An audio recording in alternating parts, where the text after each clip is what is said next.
কুরবানির আগে পশুটার চোখ দিয়া পানিগুলো গড়ায় গড়ায় পড়তে থাকে।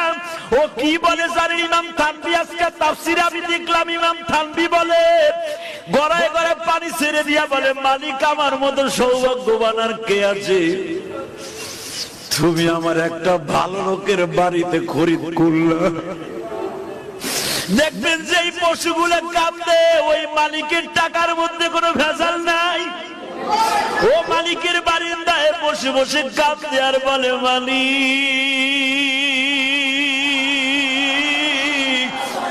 আমার ভাষা তুমি আর কেউ বুঝে না, তুমি বুঝাও।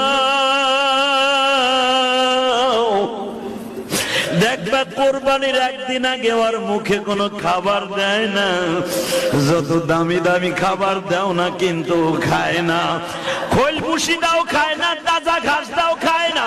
এই জন্য বিশ্ব নবী বলে কোরবানির আগের থেকে তোমরা খাবার দিবা না, কারণ ওর দপ্তরে আল্লাহর সাথে একটা দোস্তি হয়ে যায়, ওর তখন খাবার দেওয়ার দরকার নাই। ওর খাবারগুলো খাওয়াইলে তুমি ধুইতে কষ্ট হবে।